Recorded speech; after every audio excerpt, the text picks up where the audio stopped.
Okay.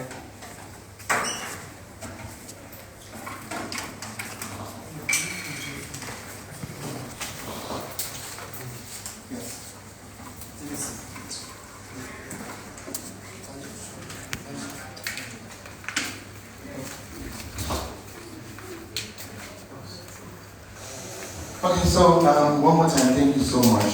So also joining me too is Madam Sarah, strong woman herself, and yes.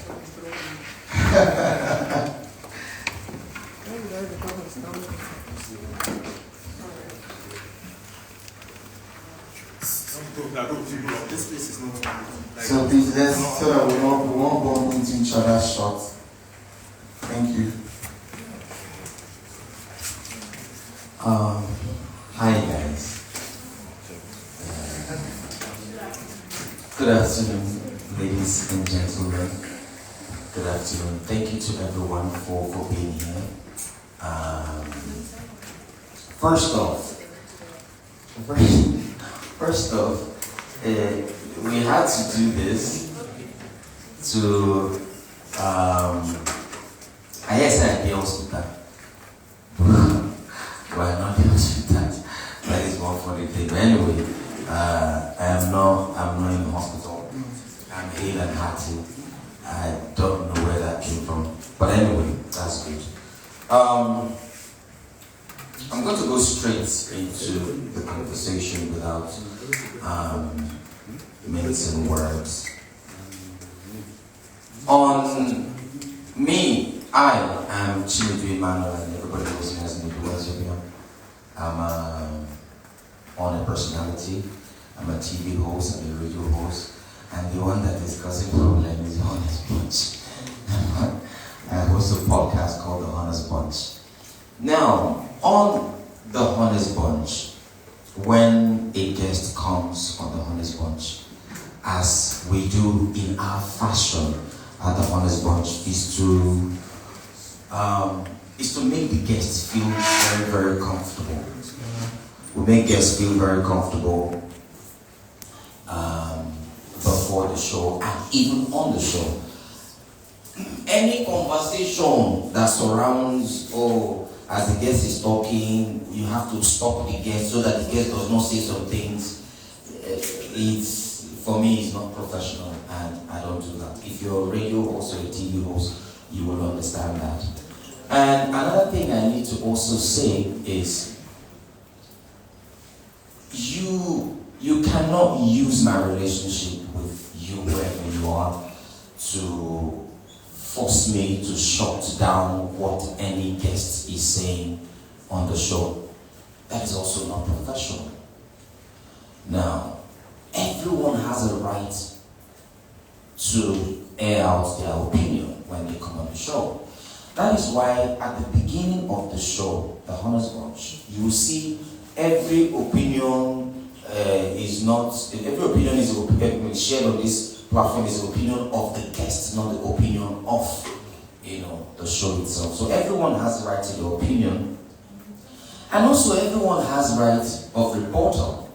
If someone makes an opinion about you, you have a right of rebuttal. You can either come on the show and say, okay, I want to report what this person said, or you find a way to do it.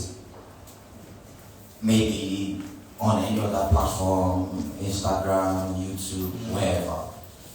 I am not one to...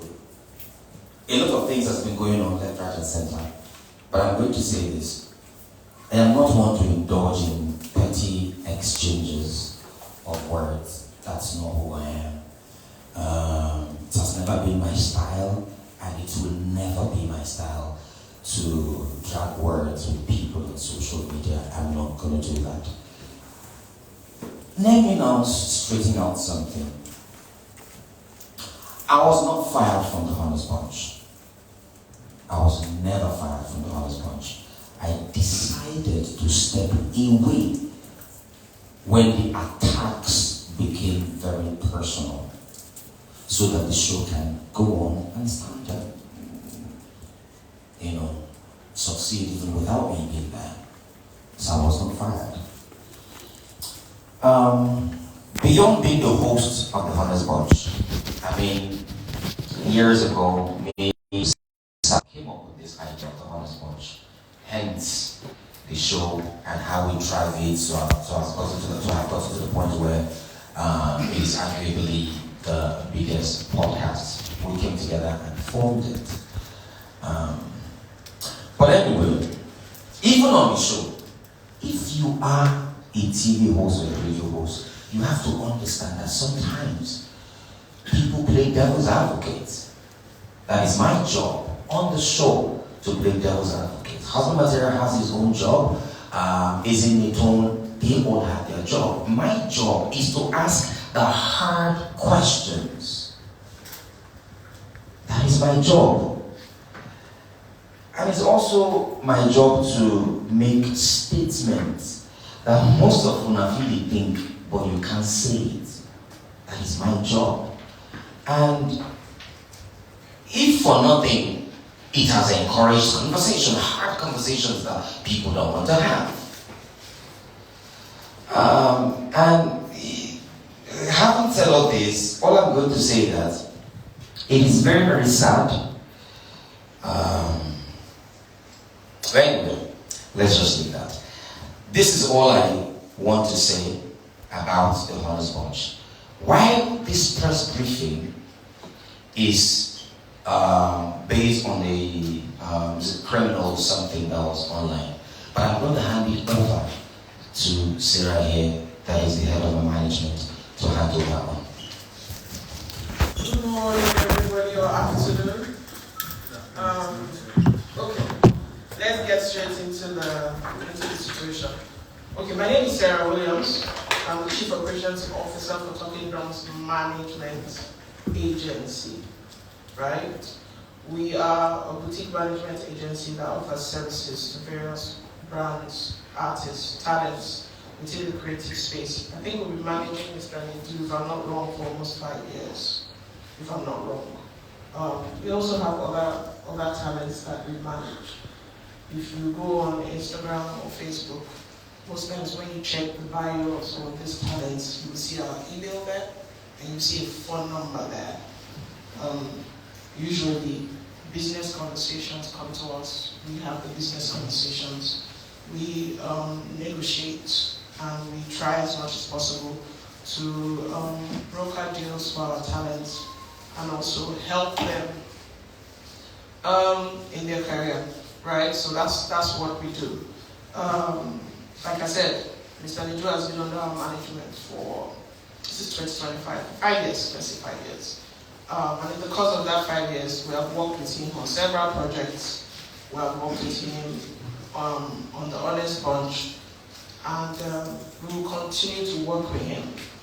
So I just wanted to give that little background before we go into the main reason why we are here. I think he has addressed everything that has to do with him, the Honest Brunch, stepping away, why he's not responding to what we all tell us petty fights. I think if we have any more questions, or when we are done with this conversation, we can entertain the questions on that. So, 2023, this is 25, 2023 December, Mr. Nedu met a gentleman who owned a platform that was a social enterprise. The social enterprise provides education, both online and offline, for disadvantaged students in countries that probably they're not doing so well educationally. So mostly in Africa, mostly in parts of Asia. And it's a social enterprise because they provide this education and scholarship to students via donations from charities or organizations or people of repute. So you can partner with them, raise money, and pay for scholarships to be granted to people from your country.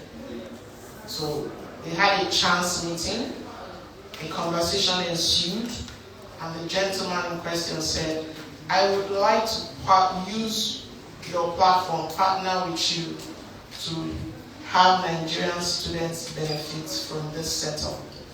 I'm a Nigerian, I don't live in Nigeria. My business has never done anything in Nigeria, but I would like to break into the Nigerian market. What I'm doing, a lot of Indians are benefiting from it, but nobody from my country has benefited from it.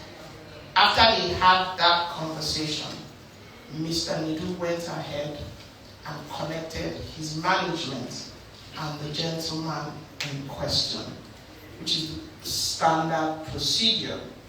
Now, we proceeded to have meetings. In the course of that meeting, they informed us that this initiative that they want to do, they would like to have it be in partnership with their platform. So, for publicity, events, marketing, to raise the funds, they would provide sponsorship, or that would be their partnership support, while Mr. Nedu will gather his fans and his people to make donations, and when we have hit a certain goal, we would begin to give these scholarships to students. Now the target was for 1,000 students, and the target was to achieve this in 2 years. If you're familiar with Instagram, I will send you to a particular handle. So the target was to 1,000 students over a course of 2 years. And per student, what it was going to cost, each student was £10,000. 2 years online in Nigeria, 2 years outside of Nigeria. That was the agreement. So for the first year, we agreed that we were going to have 3 events. One in Lagos, one in Abuja, and the other one in the UK. We also agreed that the one in Lagos was going to be the beginning of the initiative. We're going to formally launch the initiative. We're going to raise money during the one in Lagos. Then we'll proceed to Abuja and London. All parties were aligned. We all agreed. This was in January 2024. They mandated us to immediately engage an event planner and a PR company to begin to put together the cost for this venture. I think the event planning company representative is around. Yes. So in January, we reached out to the event planner and gave them the brief to put together the plan for Lagos, Abuja, and London. Lagos being the first leg. They submitted a budget for Lagos and Abuja, and we're working on London whilst we were trying to finalize the event for Lagos. The budget was shared with this particular platform and their board of directors. They approved the budget.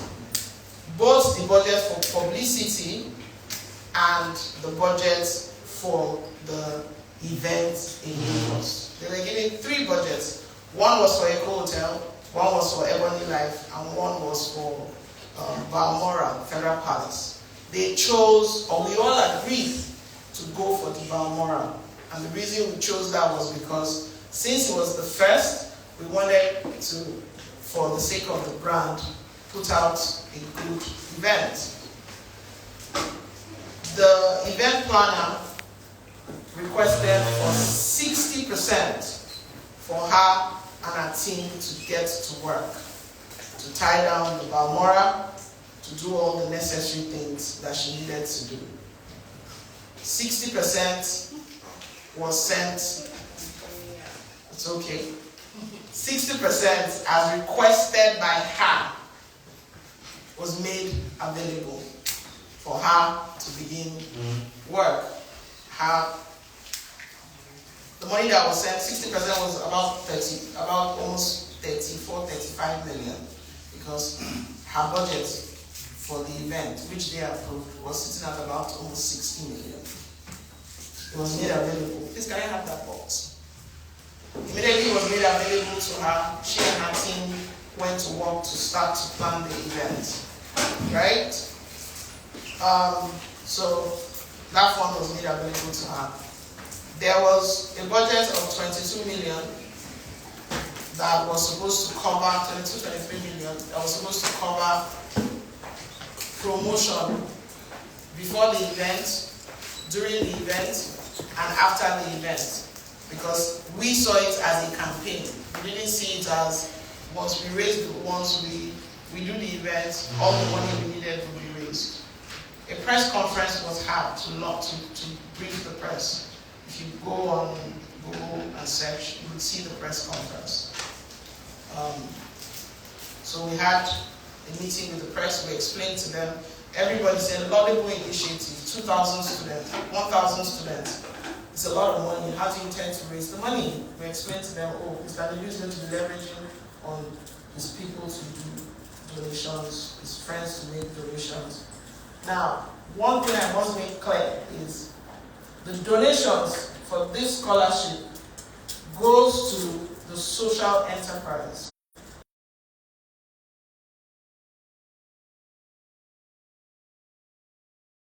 Enterprise, because Mr. Nedu made it very clear. I know how Nigeria is. I do not want any money sent to my personal account. If you want to make a donation, make it straight to the social enterprise. Because for me, this is my legacy. I want to be able to say I was able to do this with my platform. We started the process for the event.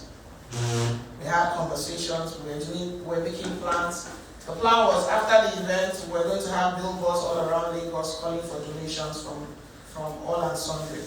We're going to be engaging blogs and platforms to continue to amplify before we begin to plan for the Abuja leg.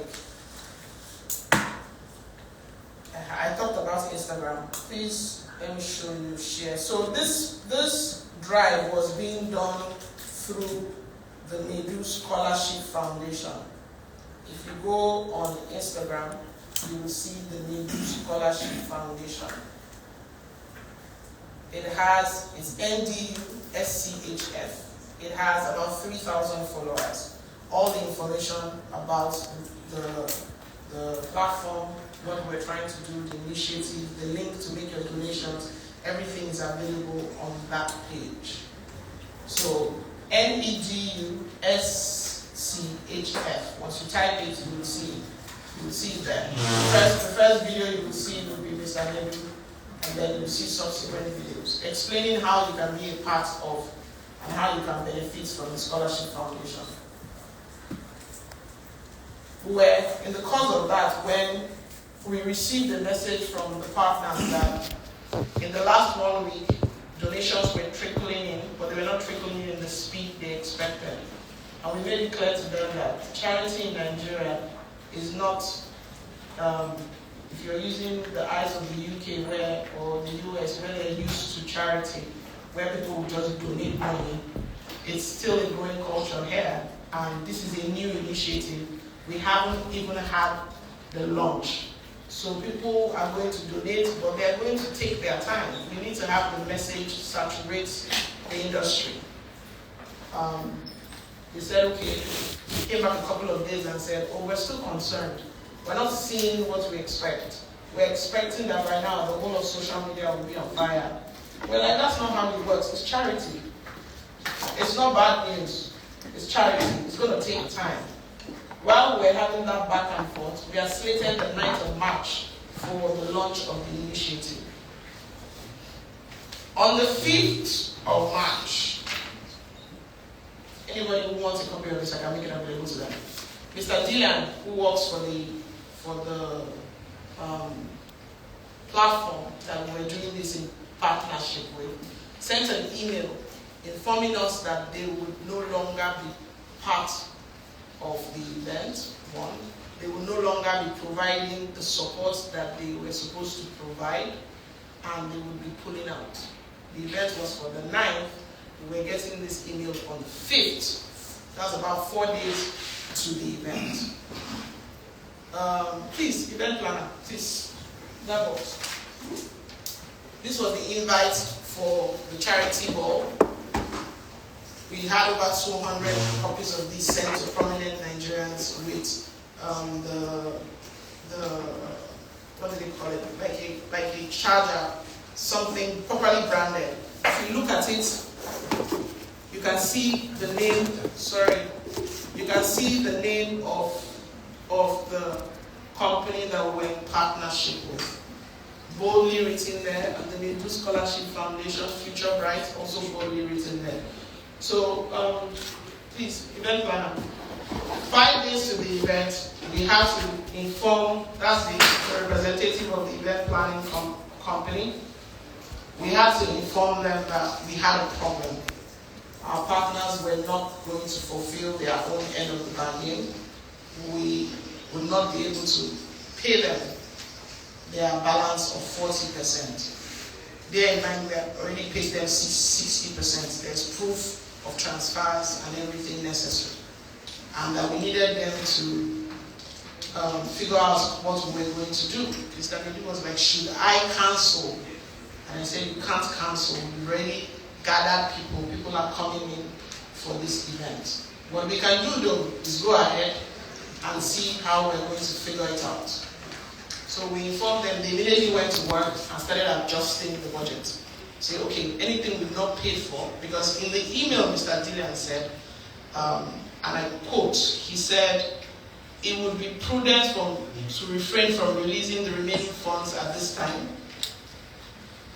We understand the decision may come as a disappointment considering the effort you have put into the event. Please know that this decision was not made lightly, and we are, just a minute, I want to read the part when he said, please go ahead and cut down on your budget for the event, and also go ahead to recover monies that you have spent from the various people you have given monies to, if possible, so that you can go ahead and finish the event.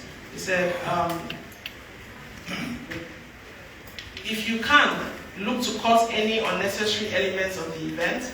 We can avoid having outstanding payments and mitigate any potential risk associated with the event's success. Rest assured, this decision is not a reflection of the quality of your work or your contributions. We value your expertise and dedication, and we are confident that together we will navigate through this period. We will monitor the situation, and after the success of the event, we would have a clearer understanding of the outcome, and we can revisit the issue of releasing the remaining funds and discuss how to proceed in a mutual beneficial manner. That was the email from Mr. Dian. He's their Director of Social Impact. He sent us that we did what we could to save the situation. We had the event at the Balmora. We have pictures, we have videos, we have celebrities that attended, we have press people that attended. The event was had. People made some donations, people made pledges. Altogether, I think pledges and donations, pledges was about 18 to 19 million. Donations was about 4 million, 4.1. Actual donations that night, but pledges came to about 19 million. So it was a successful event. We wrapped it up. We had auctions. Several notable Nigerians gave what they could. A fashion brand gave us clothes to auction. We got artwork that was auctioned, all in a bid to raise money to support this noble cause. After the event, we came back to the drawing table with this team and said, okay, we're not angry that you ditched us last minute and put his brand and his name at risk. We have handled and mitigated the situation. Thankfully, nobody knew that there were internal issues. The event has come, prominent Nigerians came. We have been able to get people to successfully pledge about 18 to 19 million. We have raised about 4 million. What do we do moving forward? Because we have outstanding bills to pay, and we also have these pledges that we need to follow up on and move forward. And that back and forth, we couldn't agree. We couldn't agree. So the first thing we did was, because we had a contract with the event planners, we paid them a sum of 4 million naira, which was, after all the running around, was what was outstanding, because it wasn't their fault. So we said, oh, from donations, here's 4 million. Let's know that you're sorted, while we try to sort ourselves out. We had several meetings, we had conversations, lawyers got involved, back and forth, till we couldn't salvage, we were not making any progress. And then they decided to write a petition to the Nigerian police. This petition was written on 26th of June, 2024. If anybody needs a copy, we can provide a copy. Amen. So they went to the Nigerian police and petitioned the Nigerian police, and they invited us to come and discuss what the problem was. We honored the invitation. We provided all the information, all the evidence that we had. We had a 4 to 5 months back and forth with the police, with the police playing a sort of trying to see if they could resolve the matter. Right? The police also did their investigation, and at the end of the day, the police advised us to settle. Right? That they have looked at it, they said, is it possible you guys can settle? Because this doesn't seem to be a problem that warrants criminal charges or all that. If you guys can settle, since there's a breakdown in communication, they are not comfortable with your pattern. They think it's too slow. They want accelerated results. You are informing them that you can't get accelerated results in Nigeria. Plus, we just suffered the increment in fuel, everybody changing the economy and all that. So they said, can you guys settle? And we said, oh, we're open to settlement. What is the settlement? Their initial request was we should do videos to promote their brand. If that doesn't solve the problem, we still have over 600 applicants that applied for this scholarship that are waiting for information on how and when the scholarship is going to happen. But if doing videos to promote your brand will bring you to the table so we can discuss what to do with these 600 applicants, fine. Later they came back and said no, they didn't want the videos anymore. They wanted a refund of 40 million. And we said, that's not possible. The money was used for the event. Your team came to the event, duly represented. Monies were paid to people to do the job. They did the job. Where am I going to get 40 million to give you back? And they said, oh, that's their request. And we said, that's an impossible request. But it's fine. At this point, if you feel that you have a genuine case, please go to court. At the end of the day, that's the final person that we can all take our matters before. So we said, please feel free to go to court, and we can trash it out there, right? So that was the last stand of everybody. We're waiting for, okay, when you go to court, we sort out our issues in court. Now, for the sake of clarity, right, I'd like to state that I don't know where Verydarkman got his information from, but I'd like to state the following. 1, Mr. Nedu did not commit any form of fraud or mismanagement of funds. Mr. Nedu did not handle any of the funds that was made available for this project. It wasn't paid to him. He did not see the money. The money was paid to us, the project managers. Thirdly, Mr. Nedu does not own the company Talking Drums. Talking Drums has been in existence for at least 15 years. If Verydarkman did a little bit of research, went to CAC, he will find out that There are owners, there's a board that has nothing to do with Mr. Nedu. Talking Drums, as a management company, has not only managed Mr. Nedu and does not only manage Mr. Nedu, we have other clients, right? So, seeing our phone number and our contact on his bio is not an indication that he is the owner of the company. We provide management services to him. And in the course of that management services, we were in charge of a project, of his corporate social responsibility project. Everything that has to do with the expenditure on this project, the police has copies of bank account statements, payments that were made to vendors, contracts with vendors, conversations with vendors, all that has been provided to the police. If anybody wants those documents, we can also still provide it for them. Now, the reason why Mr. Nedu did not take down those videos, and the reason why the social media handle for the project is still up, is because, even though it's been a year, and we're no longer accepting donations, is because he was of the faith and the belief that we would resolve the problem. He didn't see it as an impossible thing to resolve. It was like, I think we can still sit and resolve.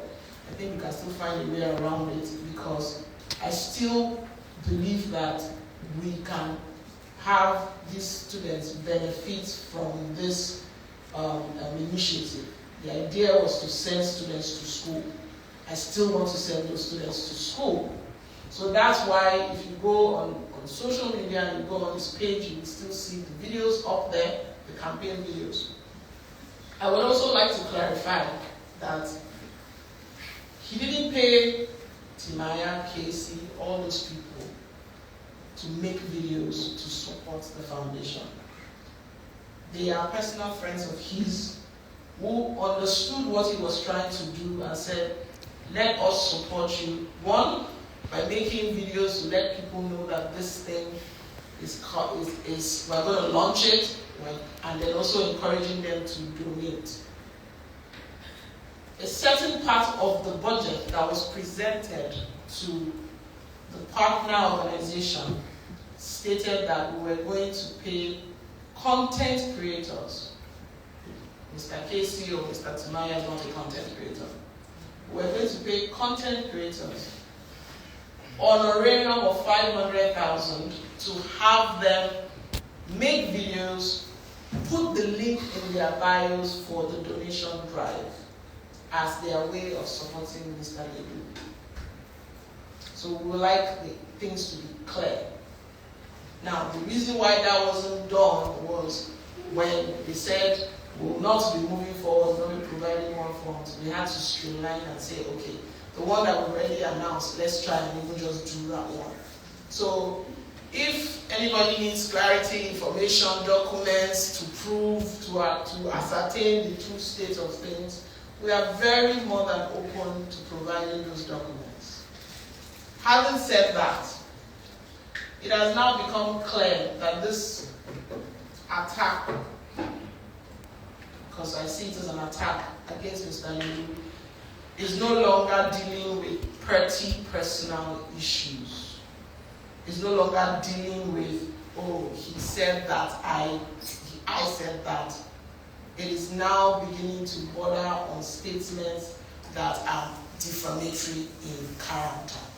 So our lawyers will be taking action. Our lawyers, meaning lawyers of Talking Drums, will be taking action, and his own lawyers too will be taking action, because information going around that a person has committed fraud or a person has mismanaged funds is so damaging that we cannot turn the other cheek. It is damaging enough to affect someone of his caliber who goes on tours internationally, who has his information to protect. We will not want a situation where tomorrow he's about to go on tour and either a visa request or something is rejected because of statements that were made by an individual in a bid to get vengeance. Misplaced vengeance, I would say, but vengeance. So we will be taking it up legally. We will keep everybody informed as the legal proceedings move forward. I think based on this, we have shed light on the whole situation. If there are any questions, we are more than glad to answer them. Thank you so much. Thank you so much, Sarah. Please, thank you.